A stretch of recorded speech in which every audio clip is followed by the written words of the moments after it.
I hit it. I'm not sure if it's working though. Okay. It's I'll try not. it again. Oh, there it went. Yes, now it There is. it goes. Okay. Well, welcome. Good morning to our leadership training today. Really excited for us. We do need to excuse Carrie today. Has asked if I would both take culture and then hand off to Kyle for our training today. Really exciting training as we're going to be talking about some selection and talent, as I understand. So we're going to have some fun with that. But before we get started, let's have just a brief culture introduction. I chose we are self-managed, accountable, and ambitious.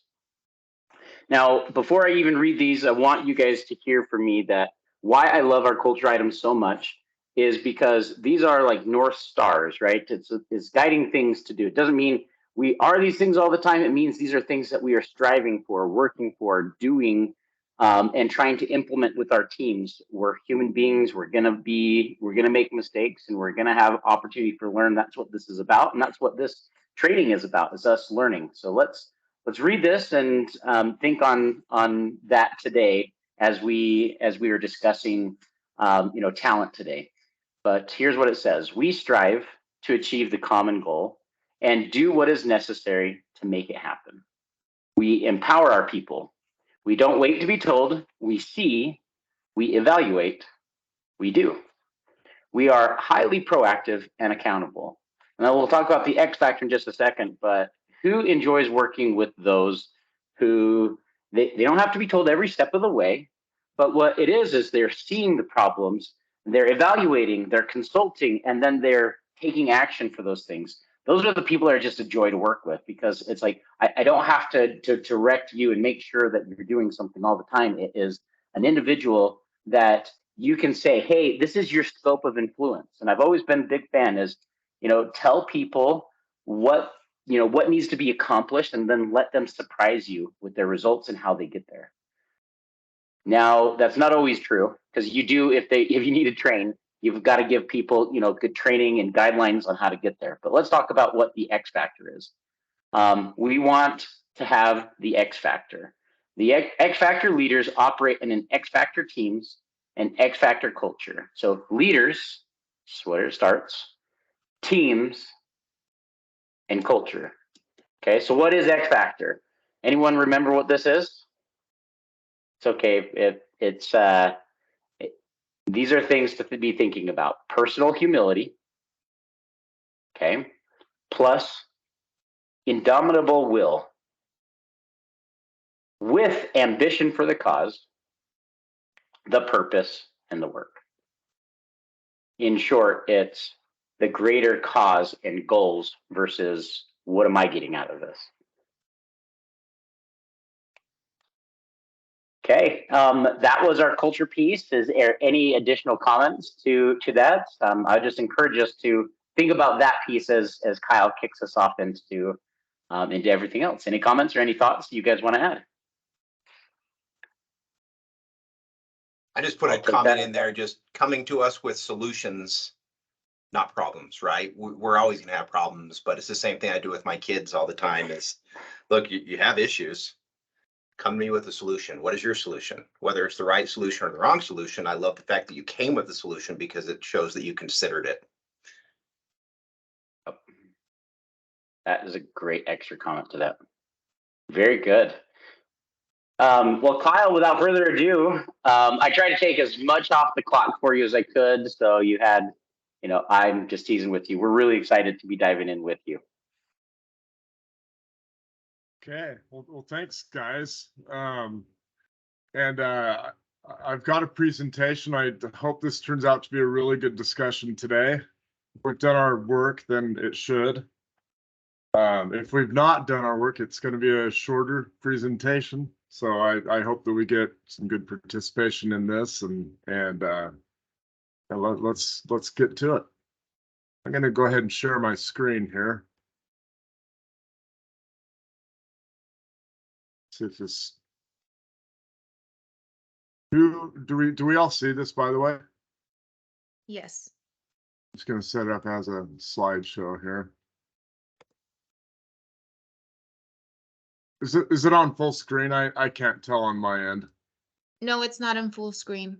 Okay, here, how about that? Nope. It was, No, it's the left side of your, Yeah, you're in presenter mode. but it'd So be it's better still to go showing on back. the right hand side, the next slide. It's not the end of the world. You probably were better in your first one if you exit presentation mode Okay, here, let's exit. and the slideshow, I think. There. All right, I'm I gonna just did try to that. do this way. There. There you go. Yes. That's it. Oh, now we lost you. Okay. Okay. Awesome. I just had to unplug. Okay. Well, thanks for being patient with me in the technology here this morning. We're going to talk a little bit about talent and selecting talent today. When we hear the word talent, what do we think of? major leagues. We think of NBA players, NFL players, right? And what kind of talent it takes to play at the highest level of professional sports is what I often think. Yeah. It definitely. So what is talent? What is it? I think of it as skilled. You've Skill? practiced. You're skilled at a certain item, a certain task, a certain function, something you're good at. Yeah. I really liked the chapter in First Break All the Rules, because it really helps us look at talent and look at that word in a different way. Here's three things that were brought up in the chapter. Talent is a recurring pattern of thought, feeling, or behavior that can be productively applied. Behaviors you find yourself doing often. Every role performed at excellence requires talent. Any thoughts on those things? My initial thought when you said what is talent was kind of aligned with both what Joe and Shane said. I thought immediately superstar, and then I also thought practice, someone that's willing to put in the work and practice and be repetitious about the things that they want to achieve. So it kind of Yeah. goes along with this first button of a reoccurring pattern of thought, feeling, or behavior.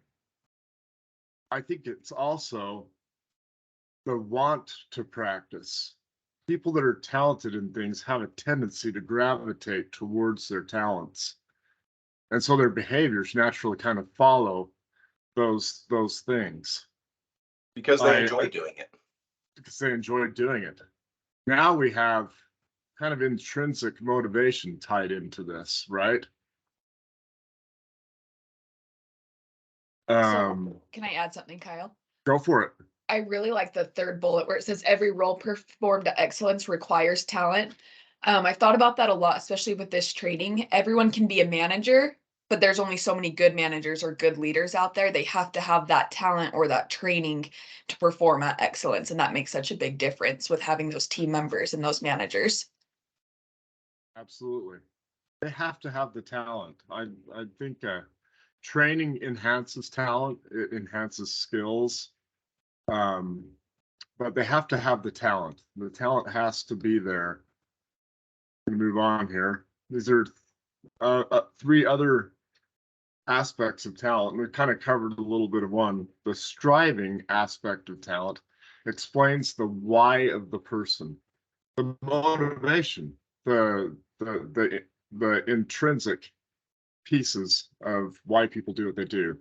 It was once I can't remember who gave this. It could have been who said if you need a motivational speech all the time, you're probably in the wrong thing. And I think that's actually a pretty interesting statement, because we really should follow what our abilities are, our natural innate abilities, our talent. And then it's not about getting motivation. is you already have that motivation built into your talent. I love that striving aspect. Any thoughts on that?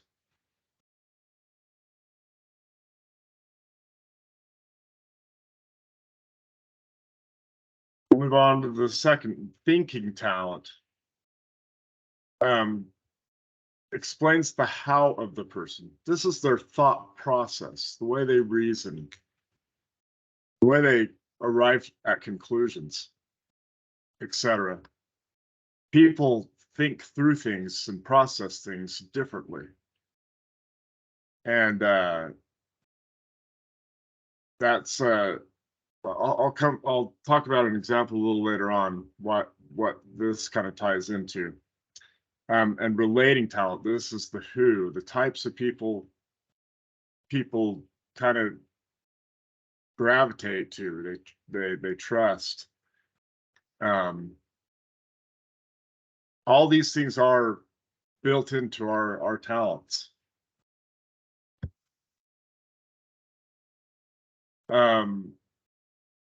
There's a section in the book that talks about experience, brain power, and willpower. Are these are good things, right? It's great to hire people that have experience. Brain power and willpower are all good things, but they're not necessarily talent. They can be beneficial, but these things don't necessarily capture specific talents needed by organizations. Why do you think that is? Any thoughts on that?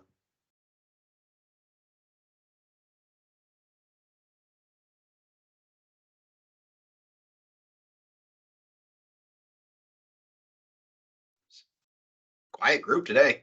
I think we're all thinking. Yeah. It's an interesting question. Kyle, what are your thoughts on it? I think oftentimes when we interview people, we miss the boat a little bit on what are we really looking for. And we tend to gravitate to these things, experience, especially experience, right? And we we see the individual right there in front of us, all excited, probably on their very best behavior in the interview process. And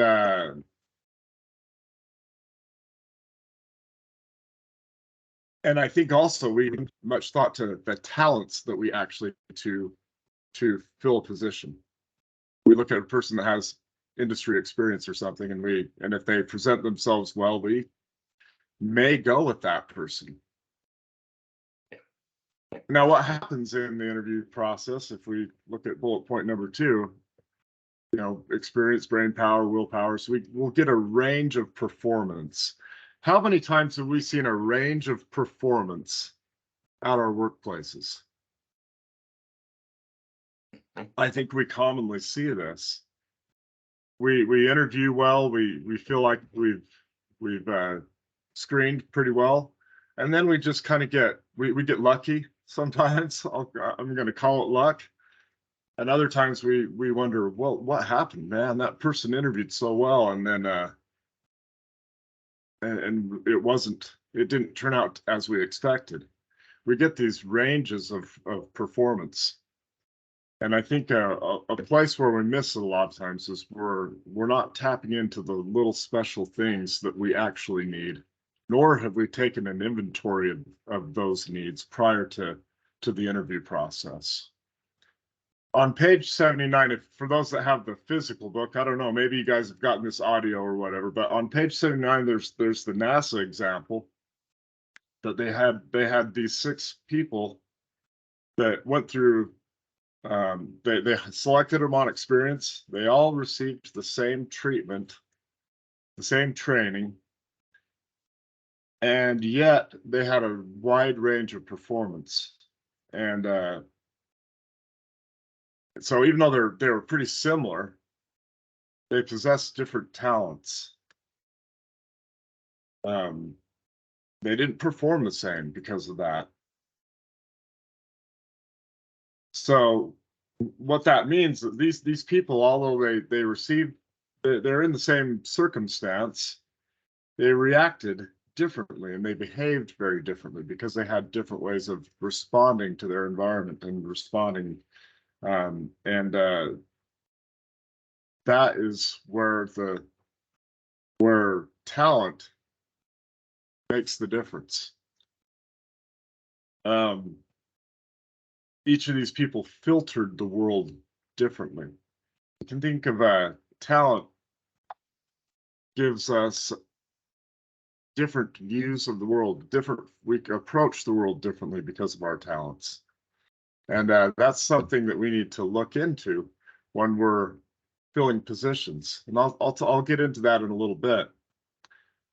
We must select the proper talent needed, not necessarily experience, brain power, or willpower for our organization. We've heard Carrie say, hire for talent, not for experience, right? And this is what's being referred to. What is the difference between skills, knowledge, and talent? Now, I think they are tied into these. Skills and knowledge can be taught, they can be trained on, they can be enhanced by others. Talent can't. It's an innate ability that an individual has. Does that make sense? Yeah. Do you mind if I open a rabbit hole for a second? Open a rabbit you hole, can, Joe. That's you what this can- is all about, is good discussion. You can Go close ahead. this rabbit hole anytime you like, but this is an interesting. I've put a lot of time into thinking about this, and by no means do I feel like I have a corner on success in hiring for talent. Not even by a long shot. All I can say is, as I studied this, I've tried to figure out ways to do this. You know, are there processes that you can do? But what I struggle with is in my experience, especially in technical fields, everyone is looking for someone who has X, Y, and Z skills. And that kind of drives me bananas a little bit. But we've also just talked about in your previous slide that we're looking for innate abilities, for style, intelligence, character traits are more important than skills. But here's the interesting thing. There's a third component, in my opinion, that is a way to verify talent and skills. And that's through, but don't hire for this first. Look for the first things first, right? Which is, how well do they fit culture? How well are they aligned with goals, with thought processes, and with who they are? And I agree that skills can be taught, but what can't be taught is a performance track record. And I think that that's partly talent, which means, where have they been? What have they done? What type of successes were they able to get in other scenarios? Now, if someone's brand new in their career, you have no idea. Even if someone is in the first 10 years, it's gonna be difficult to be like, there's this massive track record, and especially you throw COVID on top of all of that, there's so many extra variables. But what I'm just trying to say in this rabbit hole that I jumped into is that I do absolutely believe skills can be taught and knowledge can be taught. And thank heavens, because that gives me hope for my future. And then the other part is that when you do focus on hiring for who they are, and then if you can validate the outcomes that they've been able to achieve, that can give you a significantly higher success rate. So I'll just hand it back to you, but that's kind of the rabbit hole I wanted to jump into. I love it. I mean, we need to hire for skills, knowledge, and talent, and we have to hope that the experience is a track record, because it's a good indicator that talent is there. So, I mean, if you had your way, you'd have it all, right? right. I would like the smartest person with the deepest resume and experience, skills that are exactly what I'm looking for. Lots of deep knowledge. They're a quick learner. They're a team, but none of that fits if they don't have the aptitude for the job. And then I would also look at the back to the star chart, that they are a cultural fit, and those kind of would negate everything. But what you want is somebody that's a great cultural fit, that they see the world the way we see, and they're interested in what we're aspiring towards, and then that they have the natural recurring patterns of thought and behavior that fit to that they like to sit in a room and crunch numbers, let's say, versus someone else like, no, that would kill me. I want to go out and walk into a lobby and approach a gatekeeper and talk my way past them. Like, oh my gosh, that would kill some of us. That sounds horrible. And someone else is like, no, that's fun. That juices me. And then someone else is like, well, I want to be in charge. I want to make big decisions that affect the, or whatever our natural stuff is. We have those things, and we've got to get just to the right thing. And I love to think about a play or a movie or something and use the term casting, because we're trying to cast. If you've got a villain and you put a person that's the wrong type of personality in as the villain, it's like, well, that didn't work, in the play. Or someone else that's different. You got to cast the right person in the right role. And so we definitely need to get the right person in the right role, or else all of it else doesn't matter. They need to be fit culturally with us. And then, but then if we can also have experience, knowledge, intelligence, all these other things, all the better. And I assume the point what we're getting to today is that you're going to show us how do we know what kind of talent we're looking for in a job? How do we then interview for that and select the right candidate? How do we make a selection? How do we test that early on? And how do we kind of launch them and get them to succeed quickly in the job and know if we failed or succeeded in our whole hiring process? Is that? Right. Yep, that's where we're headed. Love it. Okay. Well, thank you, Ted and Joe, for the comments there, and absolutely agree. These are all important things, and we'll get into those. Talent myths. Talents are rare and special. They're not rare, and they're not always necessarily special. They're the little things that people have. I like Can I Ted's make one other- example. Oh, sorry. I guess I've already interrupted you now, so I will. One thing that the key to me when I read the book is that I hadn't thought of before is that everybody has talents. There's not a 5% somewhere off that like, well, this guy's, he's the basketball freak that's just so athletic and he can do massive jump in the air and dunk the ball and he's fat, whatever. Now, maybe that particular talent is rare, but we associate that as all talent, and everybody has talents. Everybody has things that are your natural thoughts and recurring patterns of behavior and action that you have. There's things that you do, and you do things in the way you do them, and we all have it, and those are talents. And I love that thing to say, maybe your particular talent is rare and special, but the fact that you have a talent and that everybody has talents is not. We all have talents, and we just need to get those applied to the right role in the right way.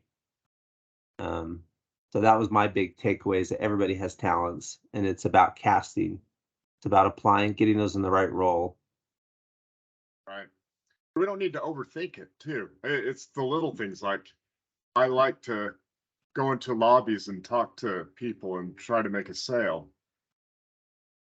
You could look at a resume and see 20 years of staffing experience and think, well, that's great, but did we really tap into what kind of talent this person has, right?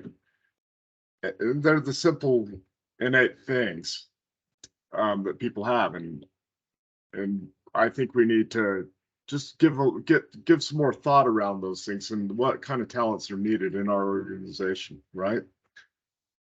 The other one, some roles are so easy they don't require talent, and I can tell you guys, I've gone onto some of these warehouses, and I've done some of these jobs that we might consider simple jobs, like a picking an order, and I can go in there with all the determination and everything, thinking I'm going to go pick 40 picks an hour, and then I come out and my numbers are like 25. And then there's these people that are doing 50 and 60 picks an hour or orders an hour. They have talent for that. They just have an ability to look at a pick sheet and go right to go right to a location and nail it every time, and they're just fast at it and enjoy doing it. I realize that I'm not a picker. Now that seems like an easy job, and it's something that we hire for all the time, every day. But even though we might think of it as a job, it does require very specific talent to be good at it. And so just know that talents are the little innate things that people have, and we need to be more aware of what type of talent we need in our organization as we interview people. I wanted to talk a little bit about interviewing, now getting into the how do we get this right.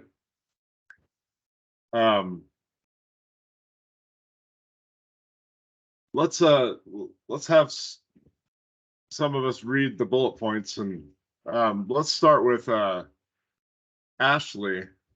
Can you read the first bullet point and give some thought on it? Yes, of course. Interview seeking the needed skills and talents that aligns with the strategic direction of the company. Well, to me, this lines a little with the example that we read in the book, and the part where NASA started only interviewing people and hiring them based on their education and experience. And after those 2 accidents they had, they just changed the process, and then they started hiring and trying to find candidates that were good at managing stress, that had high levels of curiosity, that were able to work well in a team. So to me, it aligns a lot because yes, we need the experience, but we also need other type of skills. We need the talent. That for me, that is the talent. I agree. And the alignment with the strategic direction of the company. First of all, we need to understand what does align and what is the direction of the company. What is that missing piece that we have a posting out for, right? Yes. And as we're interviewing, we have to think, what are the missing talents that we're trying to fill? And then second bullet point, Maddie, would you read that? Yeah. Structured, open-ended questions interview. Same questions to all candidates. And I'll stop really quick. This might be a first interview. I think this is really important, and I've noticed a lot in my phone screens. If I stray from a certain set of questions, then I run into like conversations with hiring managers. Well, what did this person say to this question? And if I didn't ask the same question to every candidate, then it's a little bit harder to compare them. But I do think you do have to stray away from this a little bit in second and third interviews, because then you're diving into their background and experience, and that's when it starts to differ. So I agree and disagree with this statement at the same time. So yes, so to kind of form a baseline and be able to compare people, a structured interview, and this is kind of HR terms, structured interview means you ask the same questions to each of the candidates. By deviating from that in first interviews, you can muddy the waters a little bit when it comes to who am I picking, right? Open-ended questions. Why open-ended questions? Stimulate conversation.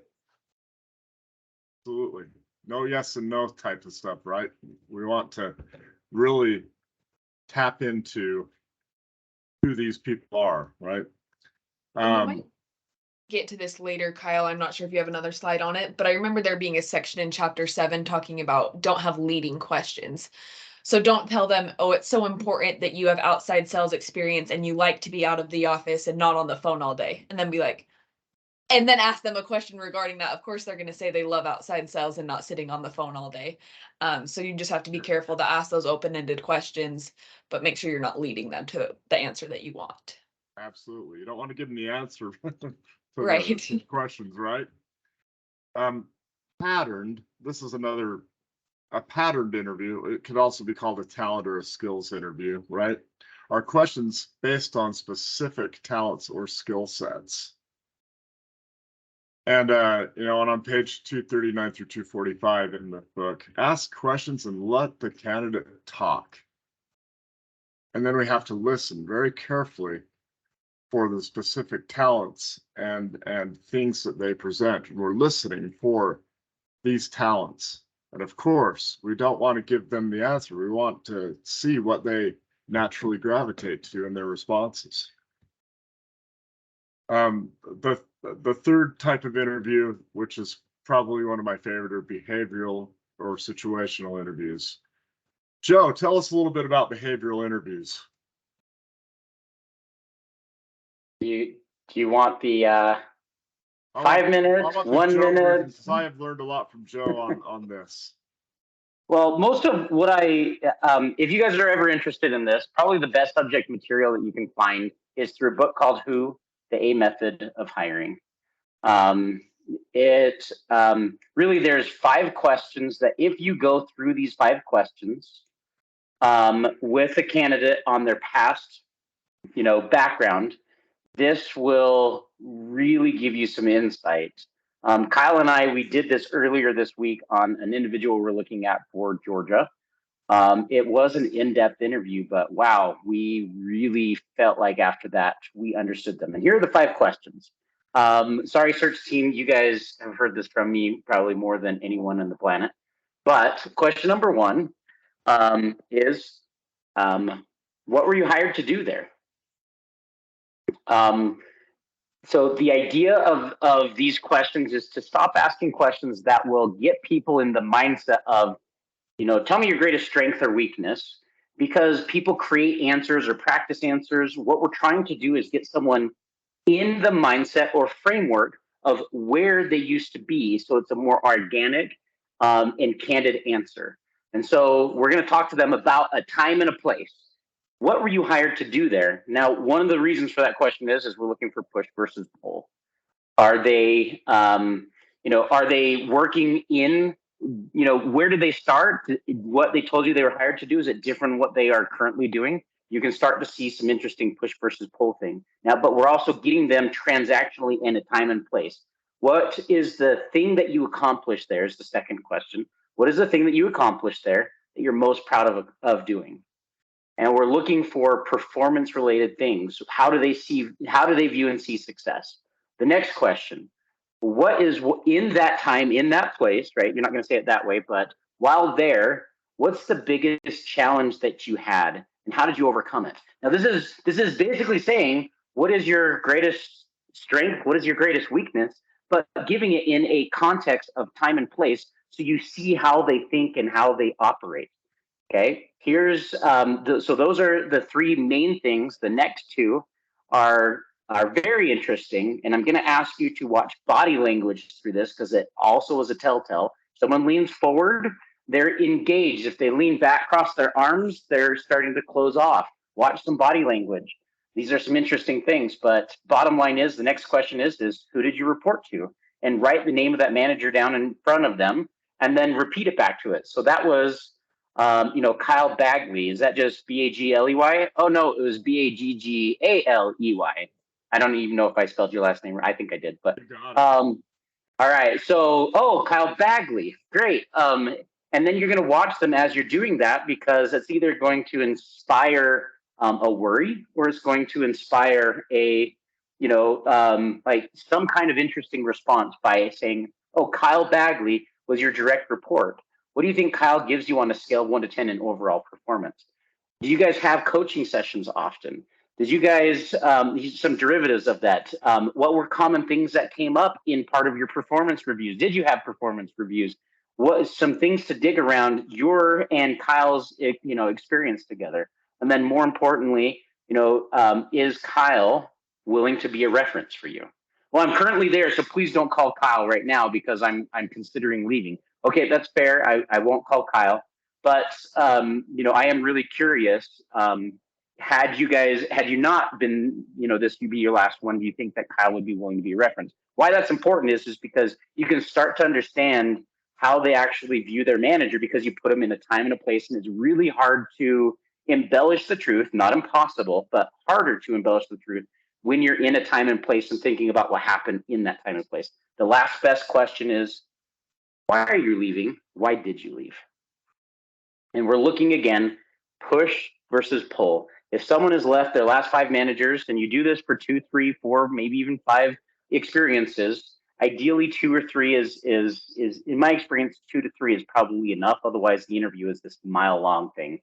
But this gives you some performance track record intel. It's not perfect, but it gives you some intel when you put someone in a time and a place.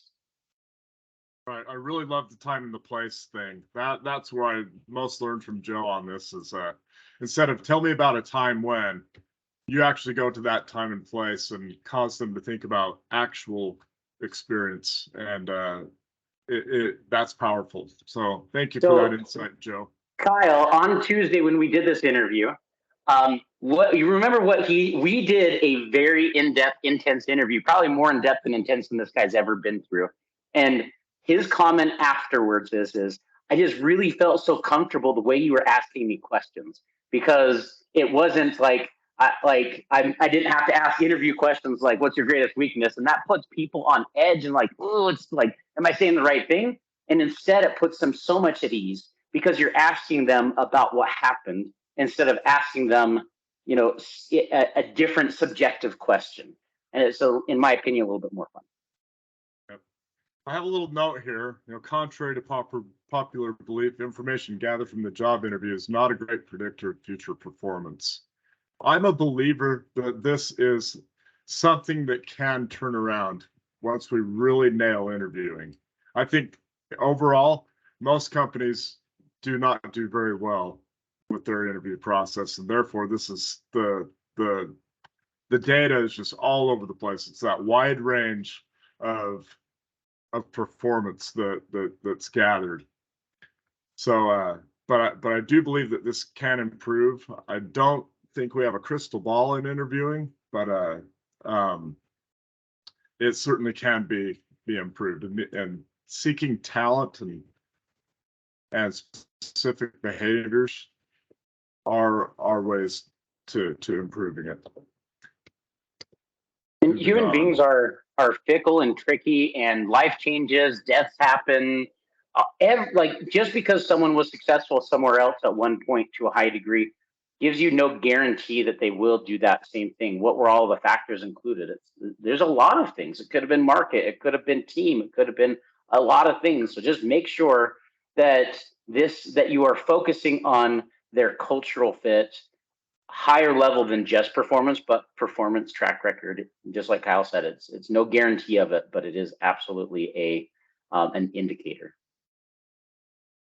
So another reason that the interviews go bad are our own biases. And I've got a list of them. I got a lot of these from It's the Manager. Halo effect. Sometimes it's called horn effect. That's when you focus on one aspect of the interview, good or bad, and then suddenly the rest of the interview is judged on that one thing. Glare factors. You guys can probably make a list of these and look them up. I'll highlight a few of them. Contrast effect bias. This is where you may interview some people that are not very good interviewers, and then you get one that's okay, and then in contrast to the previous ones, that person sounds amazing, and so you kind of go with them, although they may not be a very good candidate, and that happens a lot, especially when you're under the gun to make a decision, and we can really lose it on that. Cultural noise. This is where they just kind of talk about things that they think are acceptable, or they give you the canned answer, right? First impression bias. Variable questioning bias. This is where interviewers change questions from one interview to another. You're comparing oranges to apples. And I agree with Maddie's statement on this. Is early on, it's good to form a baseline, but beyond that, to get into very specifics, you have to kind of change it up. But if you're just kind of going about interviews randomly from one candidate to the next, you may not get very good information from one candidate to the next. Overconfidence bias is where an interview believes they have a special ability to judge applicants on their gut and not consider other data. They just go with the gut feeling. It's also called gut feeling bias. I would say one thing about the gut is if you feel bad about a candidate, don't hire. But if you feel good, then dig deeper. Wouldn't go on just that alone. Similar to me bias or similarity bias, it's also called, is the tendency for interview to favor those who are similar to them. And all of us have these biases. We really do. And it's just good to be aware of them. Study these things, be aware of them so that we can approach interviewing in a different way to help us overcome these. I saw a raised hand from Joe. Is that right? I apparently can't keep my mouth shut on this subject because I love it so much. So sorry, guys. Go for it, Joe. So in that same book I mentioned earlier, Who the A Method, they call what Kyle just went over voodoo interviewing techniques. Because there's a lot of biases that we can put into this process. Some fun things, some of the worst interview questions. Tell me about what you would do if you found a penguin in your refrigerator. And I'm not kidding. This is a real interview question that people are using. I'm like, what are you trying to accomplish here? Well, I just want to see how they react to an odd situation. Yeah, that is quite an odd situation that you're asking that question. I think I would leave that interview and be like, I think I just dodged a bullet coming and working for this guy, right? This was an accountant. This one was quite interesting. He says, if you were a body part, what would you be? Most interesting answer he ever got to that was an elbow. But still, what are you trying to gain out of this? If you're what's your spirit animal or something along these lines? Voodoo interviewing techniques. Shane, go for it, man. Good. I got an interesting one once that was, how are you better than a homeless person? And that was an interesting question. But something I wanted to add here that wasn't on that previous slide. How engaged is the interviewer? Right? We can be very biased if we're not excited to interview for this position. If we're not excited to fill for that position, is the candidate already losing because we're not excited about it? Yeah. Absolutely. Yeah, we have to be excited about it. We have to be very conscientious and aware of what our needs are. So part of overcoming biases is absolutely knowing your hiring goals and stay focused on those things. I put study and highlight specific talents needed. So prior to going into an interview, you should design an interview outlining the talents and the skills that are needed for the organization. Write them all down. Have those things top of mind when going into the interview. And then as we're talking to people, listen for those things, right? Multiple interviewers. I also believe in scoring questions. A little bit subjective, but it does help. Score each questions, take good notes, look for tight inter-rater reliability. All right, these are terms that Maddie and some others that are kind of interested in HR would like to know. Inter-rater reliability is how close the scores are from one interviewer to another. And so when you compare notes and scores, how closely do those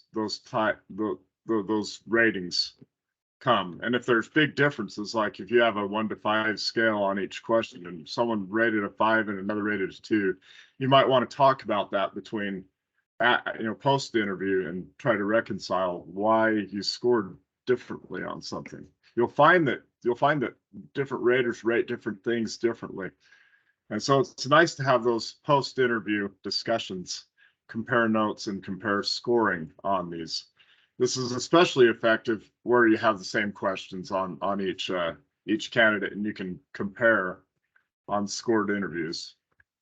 Just an interesting technique, and it does help overcome bias when you have multiple people looking at it.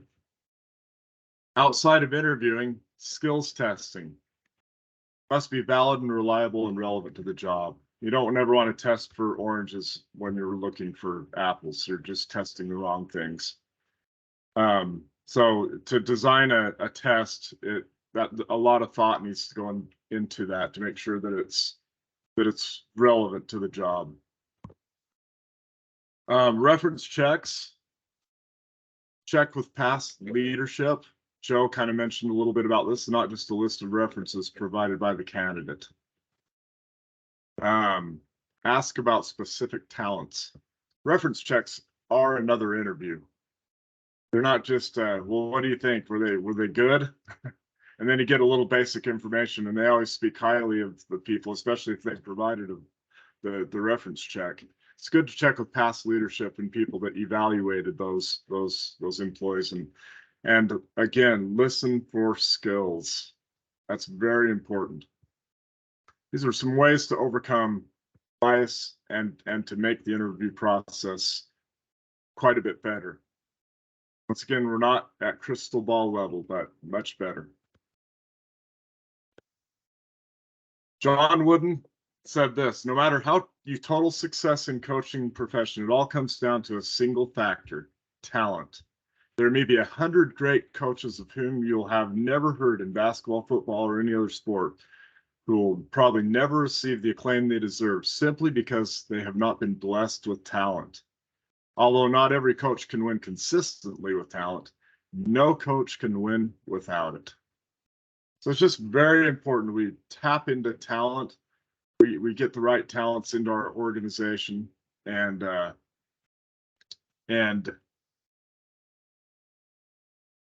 we will win with talent.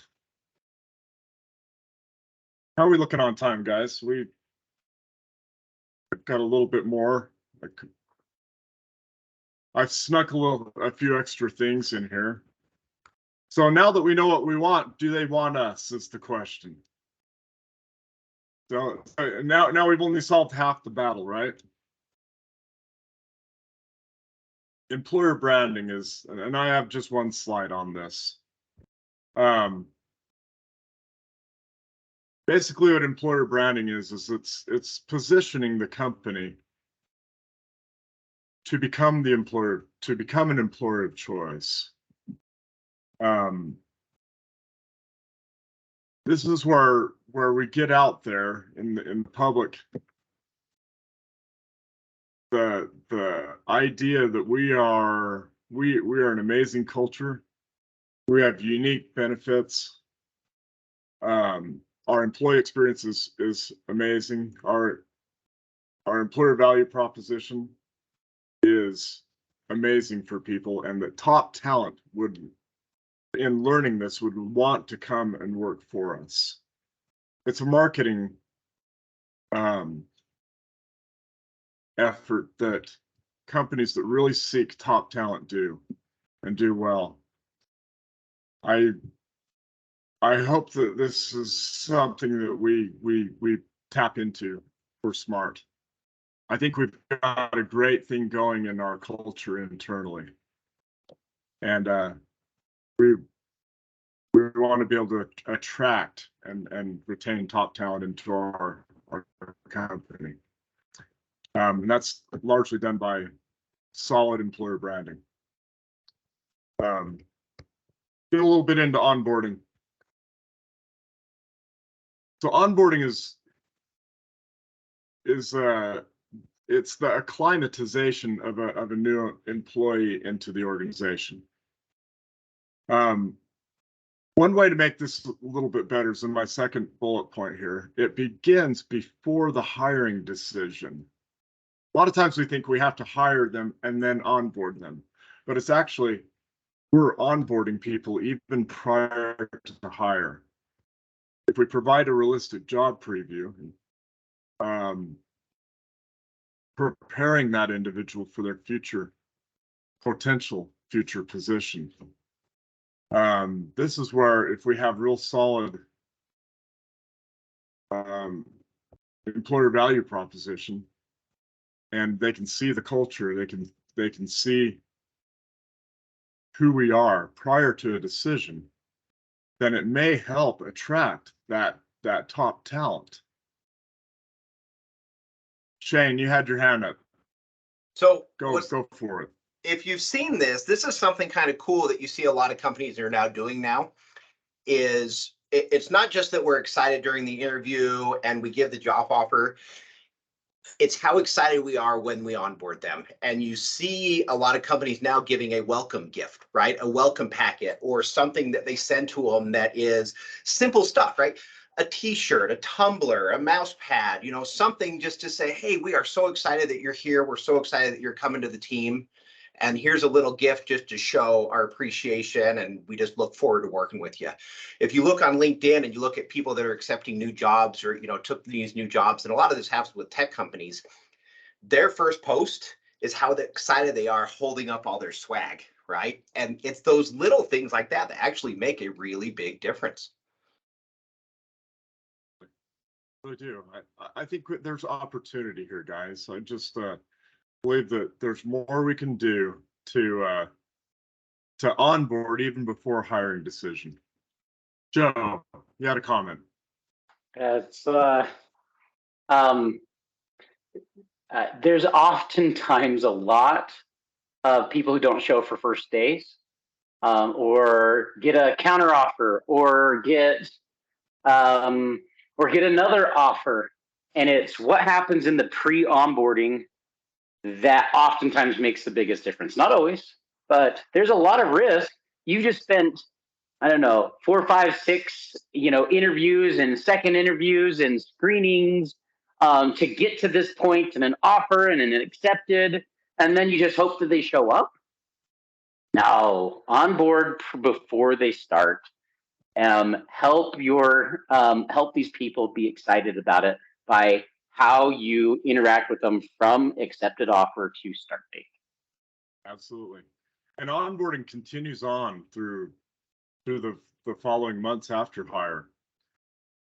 And if we do it effectively, if we create a journey for them, regular follow-ups, Q12s, we can see, and I'll just go over the last bullet point, we can see increased employee satisfaction, engagement, and retention.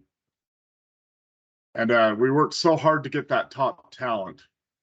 Let's retain it. Right? Well, and set them up for success. Hire smart people and let those smart people tell us, how they go on certain things. Like, let's stop blocking people. Let's help them progress and all of that. Steve Jobs' philosophy. Absolutely. But we're running low on time. I apologize, guys. I had a lot of stuff kind of packed into this. These are good questions that came up in the chapter. What do we believe around here? What are our values? What are our ethics? And do I align with this organization? People are going to be asking themselves that. So we really, as managers, we have to really put this out there. What are my strengths? Do my strengths and talents align with this organization? What is my role? What are my responsibilities? Right? Who am I working with? Who are my partners, right? I love the word partners. What does my future look like here? Since we're short on time, I recommend going back through the chapter and just reading about these questions. And as managers, how do we help new people be able to answer these very positively with their experience with us?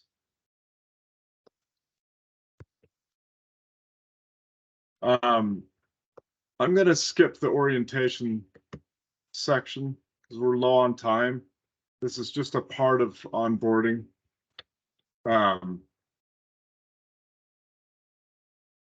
Building teams. I really want to kind of go over the 4 characteristics of routines of great managers.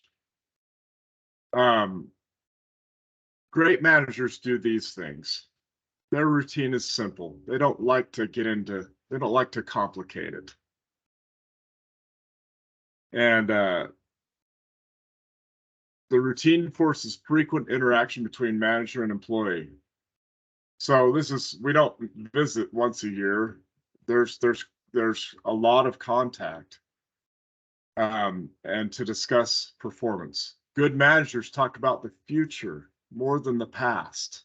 They focus on goals and how do we measure those goals? How are we going to get there? Focusing on the past doesn't do a whole lot of good other than just quick evaluation, but then moving on, right? The routine asks the employee to track his own performance and learnings. This helps the employees be responsible and accountable for their own performance rather than micromanaged. And on page 247, 249 of the book, it talks more in depth about these things, but I wanted to just quickly cross over this point before we finalized. These are very good habits of great managers. And we'll end with any additional thoughts, questions, or comments.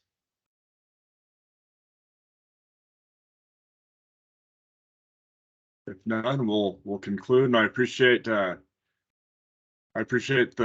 thoughts that got brought forth. And there's really a lot to learn here. There's a lot of opportunity for our organization in this area. And I look forward to working with all of you to improve this process for us. And that's it. Great job, Kyle. That was awesome. Thanks. Thank you, Kyle. All right. Thank you all. See ya. Everyone, Kyle. have the best day, everyone. Does everybody know what you got to do for next week? Let me tell you that real quick before you hang up. So it is chapter 4 of First Break All the Rules. Would be our homework. So chapter 4, which is defining the right